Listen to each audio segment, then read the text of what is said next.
Hi, hello, and welcome back to Yes, My Boyfriend May Microwave Hamsters When He Gets Angry, but at the end of the day, he loves me. This video is going to be more of me endlessly critiquing It Ends With Us in its entirety rather than informative commentary, so if you're looking for that, you can go to my other video where I talk about book talk as a whole. I have seen about 80 million people all over TikTok saying how much they loved It Ends With Us, the movie, and I have some words to say. If you don't know, just a few days ago, It Ends With Us came out in theaters, which means a lot of new people are going to be viewing the story through a film-adapted lens, which sucks. Most people see Blake Lively in a romance movie and go, so cute. Truly warms my heart. If you're unaware of who Colleen Hoover is, well, she's a 5'4", widely recognized American author known for her romance and young adult novels. Her work is deeply flawed, often romanticizing and normalizing toxic and abusive relationships. Her characters frequently lack complexity, with male protagonists typically portrayed as brooding and controlling, while female leads tend to tolerate and even idealize his behavior, implying that love is synonymous with suffering. It Ends With Us is a prime example. You'd have to have the IQ of room temperature to find her books unputdownable. Her writing leans heavily on melodrama and shock value, relying on plot twists rather than meaningful character development. Her work negatively influences her readers, specifically young women, by glorifying toxic relationships and reinforcing harmful stereotypes and gender roles. Now, this is the part of the video where I'm supposed to say that I have no biases and I'm going into this blind to authentically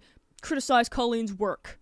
But that would be a lie. I would be lying to you. If there were an international Hoover hate club, I would unapologetically be the leader. To really feel the emotional devastation and anger bubble in my bones, I decided to read and watch It Ends With Us and write down everything wrong with it. I'd say it's quite the list. This book is so disgusting, and the movie is even worse. To really understand the story within It Ends With Us, we need to ignore the movie. We'll talk about that later and just use its visuals for now. It Ends With Us was originally uploaded to Wattpad and published in 2016. It's about an abusive relationship. The quote on the cover of the book claims every person with a heartbeat should read this book. It was the 6th best-selling book of 2021, and USA Today called it the kind of book that gets handed down.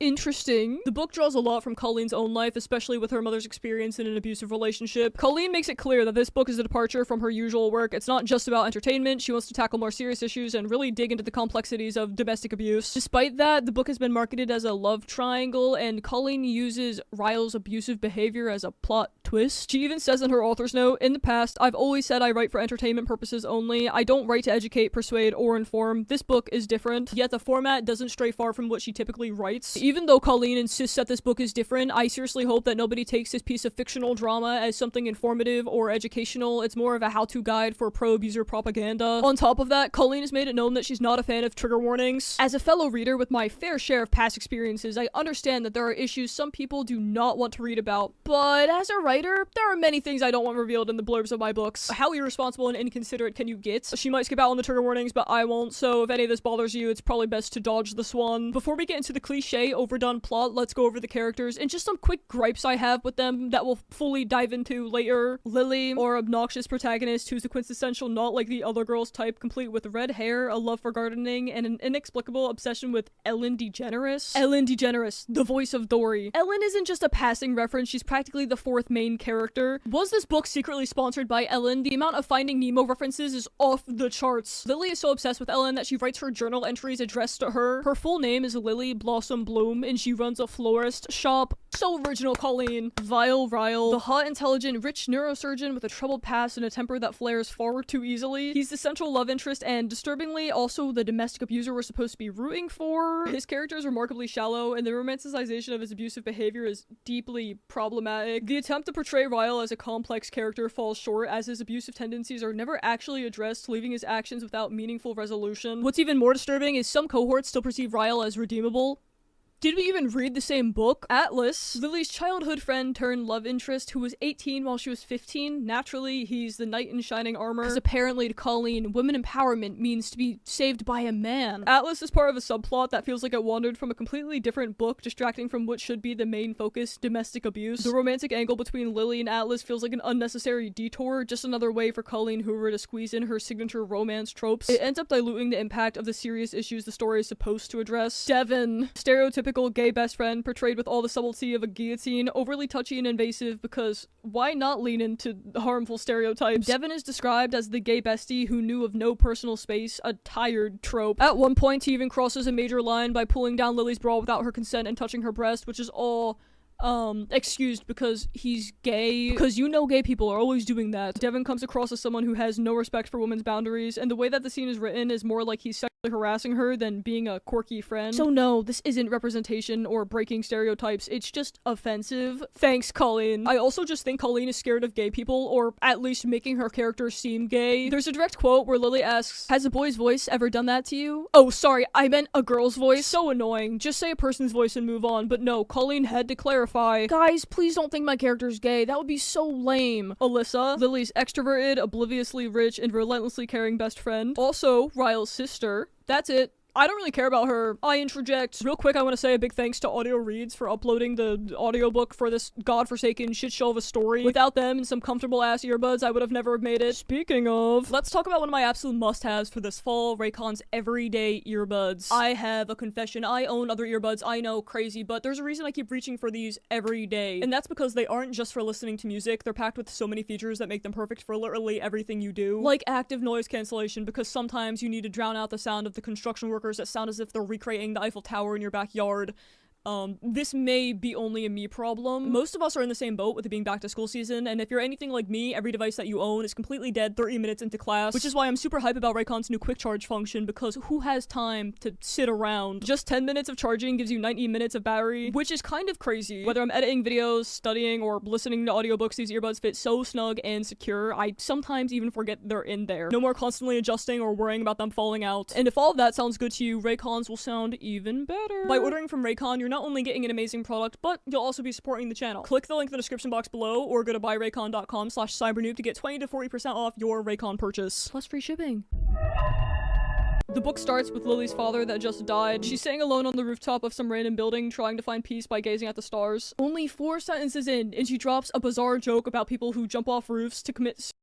I'm more focused on other people and how they ultimately came to the decision to just end their own lives. Do they ever regret it? And in the moment after letting go and the second before they make impact, there has to be a little bit of remorse in that brief freefall. Do they look at the ground as it rushes towards them and think, well, crap, this was a bad idea? Colleen Hoover seems to write for pure shock value, and honestly, it's pretty frustrating. She throws in trauma, mental illness, or other serious issues as if they're just accessories to give her character some depth without actually having to put in the work. Take Lily, for example, when she contemplates suicide or deals with mental health struggles. Those are heavy, serious topics, so treat them that way. When a character has trauma or mental illness, it's not just a quirky personality trait to make them relatable, it's a complex issue that requires responsibility in how it's portrayed. But instead, these situations get watered down and diminished, which is not only careless, but also normalizes making light of very serious struggles. Suddenly, out of nowhere, some random guy barges onto the roof and starts going to town on the patio chairs like they personally offended him. Then he spots Lily and tells her to get off the ledge because it's dangerous and he doesn't want her to get hurt. Naturally, Lily finds herself oddly drawn to this guy who introduces himself as Ryle, the on-call neurosurgeon with a knack for furniture destruction. Everything's happening at warp speed. Lily and Ryle's relationship isn't fast forward. The book zooms through key moments like the escalation of their romance, making their connection feel forced and unconvincing. This breakneck pace strips the story of its emotional punch, leaving no room to build the tension and complexity that's essential for tackling serious themes like abuse and trauma. They decide to play a game called Naked Truths, acknowledging that honesty isn't exactly a common practice. Lily opens up about her father's abuse towards her mother, while Ryle shares that he just lost a young patient who was accidentally shot by his brother. Ryle, apparently finding this deep conversation a bit of a turn-on, tells Lily he wants to sleep with her. She then reveals that the first boy she ever slept with was a homeless guy named Atlas who was living in an abandoned house behind her home. Ryle throws out that he has no interest in marriage, kids, or anything beyond a one-night stand. Lily is conflicted because she usually only sleeps with people who she feels a genuine connection with. Before she can sort out her feelings, Ryle gets called into the hospital. Before he goes, taking a picture of her for some unexplained, definitely not creepy reason. And then they part ways. Quick critique on Colleen's writing. She couldn't write a healthy relationship if her life depended on it. The basic idea of this book is that Ryle is supposed to start out as a charming, lovable guy who both Lily and the reader fall for, but then slowly his abusive and manipulative side is revealed, making it clear that this is a classic case of domestic abuse. However, right from the start, Ryle is already throwing up red flags left and right. Time to cover the flashbacks, courtesy of Lily's journal entries, where we learn she's never really moved on from her ex Atlas. And like I said earlier, they're all written to Ellen. She recounts her teenage years and her discovery of Atlas Atlas living in the abandoned house behind hers. Atlas, a senior at Lily's high school, quickly becomes her secret project. She sneaks him food, clothes, and carefully avoids getting caught with him, knowing that her father would blow a fuse. She lets Atlas use her family's shower and even gives him some of her dad's old clothes. In return, Atlas cleans up some of her gardening tools, which she loves. He opens up about how he ended up homeless. His stepfather used to burn him with cigarettes, and his mother, instead of protecting him, let him leave to keep the peace at home. When he tried to return, his mother said it would upset his stepfather too much. When Atlas falls ill, they cozy up to watch Finding Nemo, and Lily channels her inner Dory, encouraging him to just keep swimming through the tough times. And Atlas heads off to Boston to live with his uncle, finally getting a roof over his head. Lily is heartbroken. I think Colleen gravitates towards writing young teens because she likes hiding inside of them. Her writing is dog shit, but by writing through the lens of a teenager, she can brush it off by saying she's writing as the character. Her fans will say she's genius for being able to channel such accurate mannerisms. I say she's a pedestrian writer at best, and this is a convenient cover-up. Picking back up on chapter 3. 6 months later, Lily quits her job and uses her inheritance to buy a storefront she plans to turn into a flower shop. A woman named Alyssa comes in looking for a job. She doesn't need the money, but wants something to fill her time.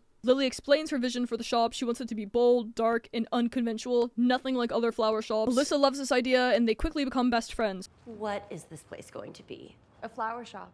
I don't know, it's like the beauty of what a flower is. This is ridiculous. The beauty of what a flower is has been lost, right? It's like we order them like takeout now. It's Yes. right? The portrayal of wealth in this book is a bit odd. Almost every major character is self-made rich. You've got Lily, who somehow goes from middle class to owning a booming flower shop, Ryle, the wealthy neurosurgeon, and Atlas, who makes the leap from homelessness to owning a successful restaurant. Spoiler alert, I guess. Lily also seems to believe that as long as rich people do some charity work, they're automatically ethical and good. Like Ellen DeGeneres, who she excuses for being rich simply because Ellen does charity. Lily just goes around like, do you do charity? What about you? It's as if Colleen is desperately trying to hammer home the idea that you should, like Lily, see charity work as the ultimate moral compass. Feels like the most robotic, token, good deed Colleen could think of, awkwardly jammed into the story. A tiny part of me wonders if this was a sneaky way to promote her own charity, the Bookworm Box, but I'm aware that's probably a stretch. Lily manages to injure her ankle while cleaning out some junk. Alyssa calls her brother for assistance, and surprise, it's none other than Ryle. He's still very much interested in sleeping with Lily, but she turns him down, reminding him that they're on different pages when it comes to what they want in life. Ryle admits that he can't stop thinking about her and suggests that they should probably stay away from each other. But Ryle doesn't exactly take his own advice. He goes to ridiculous lengths, knocking on 29 different apartment doors just to track Lily down. When he finally finds her, he practically begs her to sleep with him just once because he can't focus on work. Imagine your surgeon being too bricked up to operate and paralyzing you. Lily says no. He gets down on his knees and pleads, promising to never bother her again. Lily agrees, but she says she needs to shower first. When she gets out of the shower, she finds him asleep in her bed. She climbs in beside him and they both fall asleep. 50 days later, Ryle shows up at Lily's flower shop and buys flowers, purple lilies. The flowers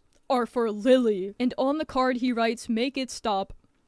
What kind of supernatural boner does this man have? Lily attends a party with her gay friend Devin, who's playing the role of her date for the night. Devin quickly picks up on Lily's interest in Ryle, who's clearly not handling his jealousy very well. Lily stumbles upon a giant framed photo in Ryle's bedroom, the very same one he snapped of her on the roof. Lily tries to leave the party, but Ryle has other ideas. He physically stops her, scoops her up, and takes her to his room. There, he pours out all of his feelings, admitting that he can't stop thinking about her and wants to be a better man because of her. Later on, Lily gets a text from Ryle, who's on his way over because he wants to be next to her so that he can fall asleep. They then fart for the first time. Please understand what I'm saying. Ryle and Lily go on a date with her mom. He wanted to meet her mom. Everything's going smoothly until Lily notices that their waiter is none other than Atlas. Very awkward surprise. Lily Bloom. Atlas. I opened my flower shop. Lily Blooms. Atlas waits by Lily's car, and she awkwardly pretends that she and Ryle have been together longer than they actually have. Atlas mentions that he's been seeing someone too. After that exchange, Lily gets into her car and breaks down into tears. Chapter 12, they fart again, and Lily says it's the best day of her life.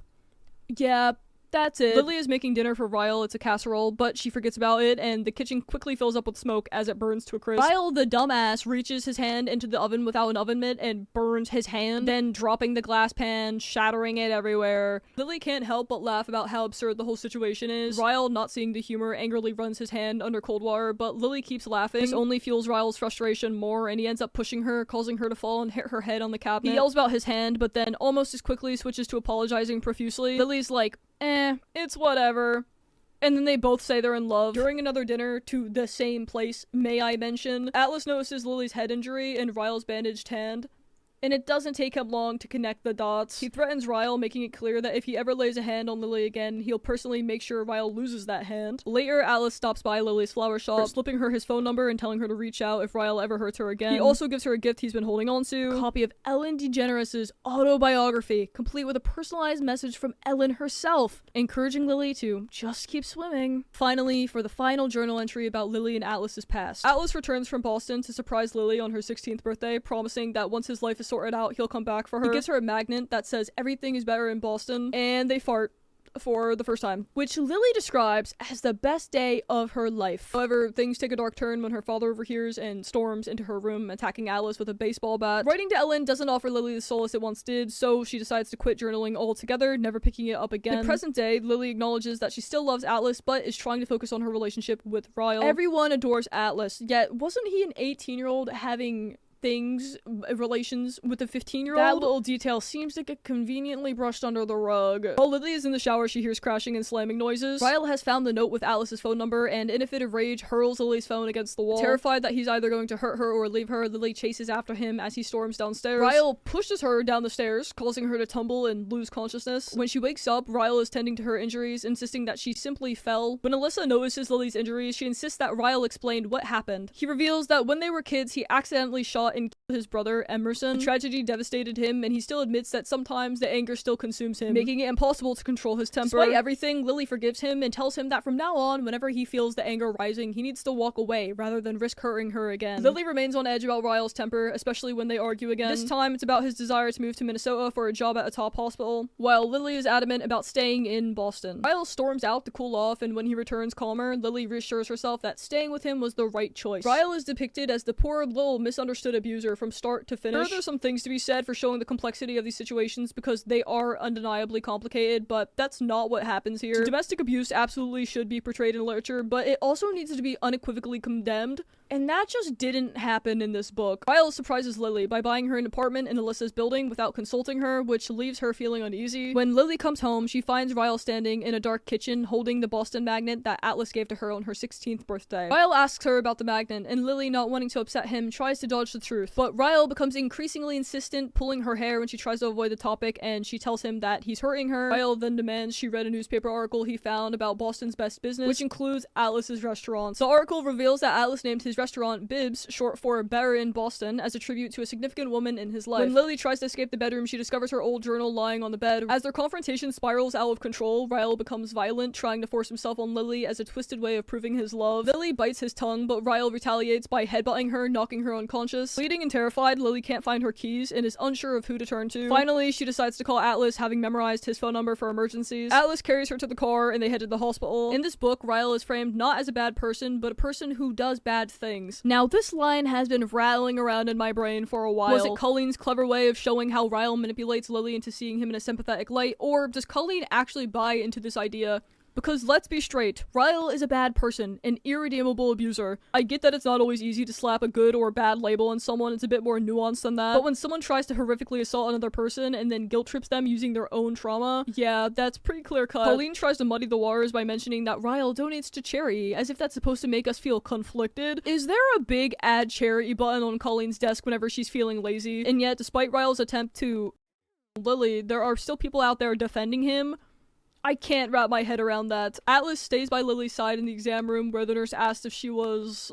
Lily is still in shock, insists she wasn't. During the examination, Lily is hit with unexpected news. She's pregnant. The revelation barely registers as she tries to process everything that's happened. Atlas takes her back to his house so she can recover. The next morning, Lily wakes up. Before leaving for work, Atlas promises to come back as soon as possible and asks Lily to stay put. He leaves her a note to just keep swimming. Lily writes her first journal entry to Ellen as an adult, reflecting on the painful reality of being married to someone who isn't Atlas. While Lily occasionally feels brief moments of joy about her pregnancy, these are quickly overshadowed by her complex feelings towards Ryle. She finds comfort in spending time with Atlas, who takes care of her by preparing meals and binge watching a week's worth of The Ellen talent show episodes together. Lily returns to her flower shop, her nerves on high alert, fearing that Ryle may show up at any moment. Ryle walks in. Lily's immediate reaction is to look for some sort of weapon to defend herself with, but Ryle surprises her by leaving their apartment keys on the counter, only telling her that he's leaving for England for 3 months. She goes to Atlas's house. Later, Atlas receives a phone call, and Lily wonders if it's the girlfriend that he mentioned before. He then admits that he never actually had a girlfriend. Before leaving, Atlas tells her to contact him only in an emergency because he cares too much to have a casual relationship with her. He also tells her that if she were to ever fall in love again, it should be with him, reminding her that she's still his favorite person. Lily opens up and reveals that she's pregnant to Alyssa. Alyssa is thrilled by the news and offers Lily some of her old maternity clothes. When Lily goes back to her apartment, Ryle is there. Ryle pulls her into the bedroom, touches that spherical stomach of hers, and pours his sorrow over their separation. And as he's about to leave, Lily drops the bombshell that she wishes the baby wasn't his. Lily suggests they play naked truths and lets Ryle go first. He admits that he's lost and doesn't know what she wants from him, asking for some guidance. Lily lays it out straight. She'd never keep him from their child, but is terrified of his temper and the possibility that he could hurt their baby. Ryle says he gets it. Then he asks if there's any hope for them getting back together, but Lily tells him she can't figure out what she wants until the baby is born. Ryle sticks around the apartment, camping out on the couch while Lily is on bed rest for her final days of pregnancy. As Lily is on the phone with an employee from the flower shop, her wire breaks. Ryle and her rush to the hospital, and the baby arrives in no time. Ryle stays by her side the entire time, and they decide to name their daughter Emerson after Ryle's brother. As Lily cradles her daughter for the first time, she tells Ryle that she wants a divorce. They both break down in tears, and Lily realizes that she's finally breaking the cycle of violence that shaped her own childhood, but not really because it's rebound time. Epilogue. A couple of months later, Lily is out with Emerson when she bumps into Atlas. Both are in a hurry, and Atlas casually mentions that he's opening a new restaurant. Their chat is cut short by a text from Ryle, prompting Lily to clarify that she's not with Ryle, they just share custody. After dropping off Emerson, Lily chases after Atlas to let him know that Emerson's middle name is Dory, a nod to their shared love of Finding Nemo. Atlas pulls her into a hug, telling her that his life is finally in a place where it's good enough for her. Lily smiles and says that she's ready to be with him, and Atlas tells her that she can finally stop swimming now. Okay, so let me tell you why this all sucks. 1. Romanticization of abuse. Ryle, the central male character, is an abuser, yet the narrative persistently frames him as a misunderstood, potentially redeemable figure. It normalizes and diminishes the severity of abusive behavior. It conveys a dangerous message that abuse can be overlooked if the abuser is charismatic or has a troubling past, which is an insanely irresponsible thing to promote. 2. Surface level treatment of serious issues. Colleen's attempt to address complex topics like domestic abuse, trauma, and mental illness misses the mark. Instead of offering a deep, nuanced exploration, the book reduces these serious topics to mere plot devices designed to amp up the drama. This shitty approach not only fails to do justice to the gravity of these topics, but also risks trivializing the experience of those who have genuinely lived through them. What truly irked me is the internalized misogyny that Colleen subtly weaves into her books. Lily postpones her decision about divorcing Ryle until the baby is born, rationalizing that her hormones might cloud her judgment. 3.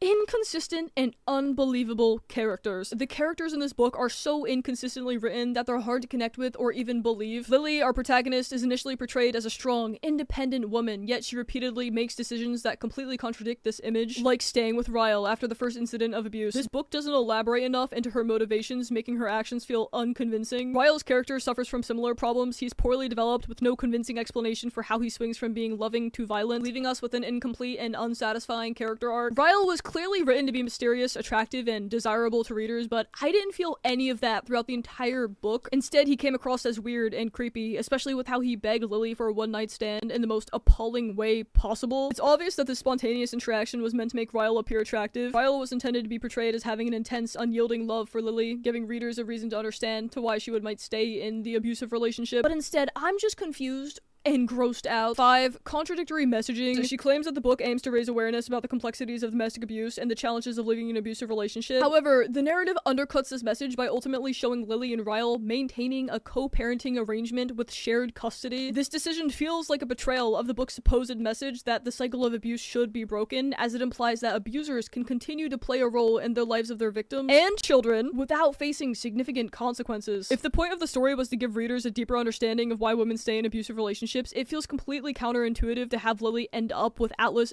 by the end. Not all women in abusive situations have a convenient second option waiting in the wings. ready to sweep them off their feet. And not every woman has a healthy past relationship to remind them of what love should be. What really sealed the deal was the decision to have Lily and Ryle share custody of their child. Why allow Ryle to have any responsibility for Lily's child? Why keep them in contact at all? It seems to undermine the very message the book was trying to convey. Another major issue I have is the complete lack of repercussions Ryle faces after being exposed as Lily's abuser. His only punishment is Lily leaving him, which barely scratches the surface of what he deserves. He gets to keep his family's support, his prestigious job, and to top it all off, he eventually gets Lily and his daughter back in his life. Essentially, he walks away with nothing more than a slap on the wrist. It feels like he got off way too easy considering the gravity of his actions. 6. Misleading marketing. Is Colleen's goal to jump scare everyone? This book is shelved in the romance section of every bookstore and is marketed as romance. But let's be clear, this book is not romantic. It's grossly misleading to categorize it that way. The romantic elements are completely overshadowed by the central theme of domestic abuse, making its placement in the romance genre not only inappropriate, but also potentially harmful. People expecting a love story might be blindsided by the heavy and dark themes, which are neither adequately foreshadowed nor mentioned in the book synopsis, because Colleen had to be quirky and hate trigger warnings. 7. Weak plot and predictability. Plot of It Ends With Us is predictable and lacks depth. From the very first chapter, you can practically see the major plot points coming from a mile away, making the reader's experience feel dull. Story crutches heavily on cliches and convenient plot devices, like the overused trope of a childhood love reappearing just when the protagonist needs an escape. One of the biggest issues with this book is its lack of substance and basic logic. Lily witnessed her mom being